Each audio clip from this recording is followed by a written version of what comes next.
سعادت حسین منٹو کہتے ہیں کہ مرد ہوس پوری کر کے چھوڑ جاتا ہے۔ یہ بات اکثر وہی کرتی ہیں جنہوں نے چار چار رکھے ہوتے ہیں۔ اور اب کچھ لڑکیاں آ کے یہ بھی بولیں گی کہ لڑکوں کے بارے میں کیا خیال ہے۔ لڑکے بھی ایسا کرتے ہیں، لڑکی موقع دیتی ہے تو لڑکا کرتا ہے، ورنہ کسی لڑکے کی مجال نہیں کہ وہ کسی لڑکی کی طرف آنکھ اٹھا کے بھی دیکھ جائے۔ یہ بات بھی دماغ میں بٹھا لیں۔ اب کچھ یہ بھی بولیں گی، ہمیں برگلایا جاتا ہے، ہمیں لالچ دیا جاتا ہے۔ تو کیوں بھائی، تم چھوٹی بچی ہو کیا؟ تمہارے میں دماغ نہیں ہے؟ کیوں آتی ہو کسی کی باتوں میں؟ کیوں کسی غیر محرم کو، غیر مرد کو اپنے اوپر سارے اختیار اور حق دے دیتی ہو؟ کیوں بھائی؟ لڑکیاں ہی ہوتی ہیں، ٹھیک ہے، مردوں کے ساتھ بھی۔ اگر چار لڑکیاں ایک لڑکے کو موقع دیتی ہیں تو وہ چار لڑکیوں کے ساتھ ہوتا ہے، لیکن عورت ایک مرد کے لیے ہی بنی ہے، ٹھیک ہے۔ حرام رشتے اگر رکھنے ہو نا تو وہ الگ بات ہے، لیکن اسلام میں جو جائز چیز ہے وہ ایک مرد ہی ہے۔ اور ایک مرد کیوں ہے؟ کبھی کسی نے کسی سے سوال کیا، مجھے اب یہ تسلی تو نہیں ہے کہ وہ کون تھا،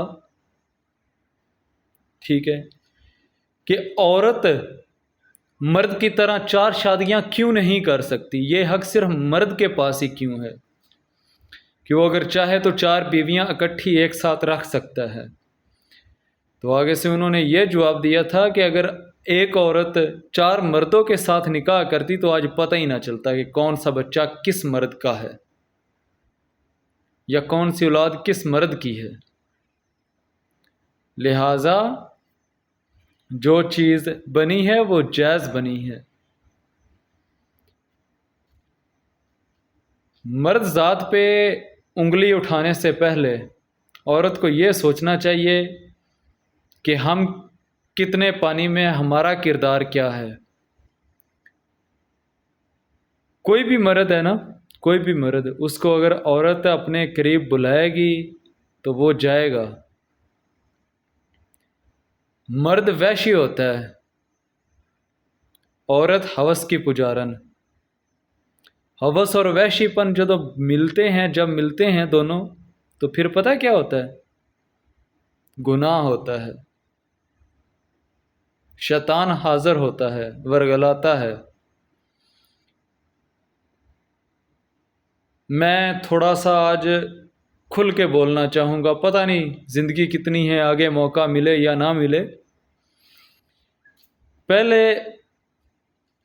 جو جنسی تعلقات ہوتے تھے وہ ایک حد تک ہوتے تھے، ایک لمٹ ہوتی تھی، اندھیرے میں بتی بند کر کے، نائٹ یا جو بھی۔ آج کل ویڈیوز وائرل ہو رہی ہیں، بچہ تو کوئی بھی نہیں ہے نا، 10 سال کے بچے کے ہاتھ میں موبائل ہے تو اس کو سارا پتہ ہے، تو اس لیے بات کھل کے کروں گا۔ آج یہ ہو رہا ہے کہ فل انگریزی طریقے چل رہے ہیں، اسلام جس چیز کی اجازت نہیں دیتا وہ سارے کام ہو رہے ہیں، ٹھیک ہے۔ ابھی میں مزید کھل کے نہیں بولوں گا، صاف ظاہر ہے تھوڑا سا پردہ ہونا چاہیے، لیکن پھر بھی سمجھنے والے سمجھ گئے ہوں گے کہ میں نے کیا بات کی۔ اور اس بات کا مطلب یہ ہے کہ ہمارا جو کلچر ہے اس چیز کی، ہمارا اسلام اس چیز کی جو اجازت نہیں دیتا کہ جو حرام چیزیں وہ ہم نہیں کھا سکتے، نہیں کر سکتے، لیکن لوگ آج کل کے کر رہے ہیں، حرام چیزیں کھا بھی رہے ہیں اور سارا کچھ کر رہے ہیں۔ ہمارے رشتے، ہماری عزتیں خراب ہونے کا ایک مین ریزن یہ بھی ہے کہ ہم بہت کچھ وہ کر رہے ہیں جو اسلام میں ہے ہی نہیں، اور پھر ہم کہتے ہیں لو جی ہم پہ اللہ کا عذاب آ گیا، اللہ تمہیں بخش دے گا، اللہ تمہیں بولے گا کہ ہاں ٹھیک ہے تم جو مرضی کرو، میں تمہیں کچھ نہیں کروں گا۔ آج سے پہلے کتنی قومیں اللہ نے غرق کی ہیں. گاؤں کے قریب اکثر جو دیہات ہوتے ہیں ان کے قریب ٹبے ہوتے ہیں اونچے اونچے، ان پہ قبریں بنی ہوتی ہیں. تو بچپن سے سنتے آ رہے ہیں کہ وہ ایک گاؤں ہوا کرتا تھا یا گاؤں ہوا کرتے تھے، ان کو زندہ درگور کر دیا، زمین کے اندر دسا دیا. پتہ نہیں یہ بات سچ ہے یا جھوٹ ہے، پر حقیقت تو یہ ہے کہ جیسی حرکتیں ہماری ہیں انشاءاللہ ان قریب یہ کام ہونے والا ہے کہ زندہ درگور کیے جائیں گے ہم بھی. اور پھر ہم بولیں گے کہ اللہ کا عذاب ہے، ہم تو نمازیں پڑھتے تھے، ہم تو زکاتیں بھی دیتے تھے، ہم تو روزے بھی رکھتے تھے، پھر یہ عذاب کیوں آیا؟ کیوں نہ آئے گا بھائی، آئے گا. پتہ ہے کیوں آئے گا؟ کیونکہ ہم سارا کچھ کر تو رہے ہیں لیکن دکھاوے کے لیے. نماز پڑھتے ہیں دکھاوے کے لیے، ٹھیک ہے، روزہ رکھتے ہیں دکھاوے کے لیے، زکوٰۃ دیتے ہیں دکھاوے کے لیے، دکھانے کے لیے، موبائل پہ ریکارڈنگ کر کے ٹک ٹاک بنانے کے لیے. اور پھر ہم کہتے ہیں لو جی اللہ کا عذاب آئے گا.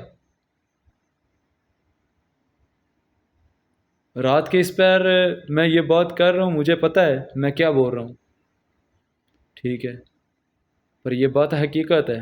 بولنا ضروری تھی، بول دیا. اچھی لگے تو ٹھیک ہے، بری لگے تو ٹھیک ہے. میں معذرت چاہتا ہوں آپ لوگوں سے اگر آپ کو برا لگے تو، اور اگر اچھا لگے تو اس میسج کو شیئر کرو تاکہ کچھ 2-4 لوگ تو اس سے سبق سیکھیں، اس چیز کو سمجھیں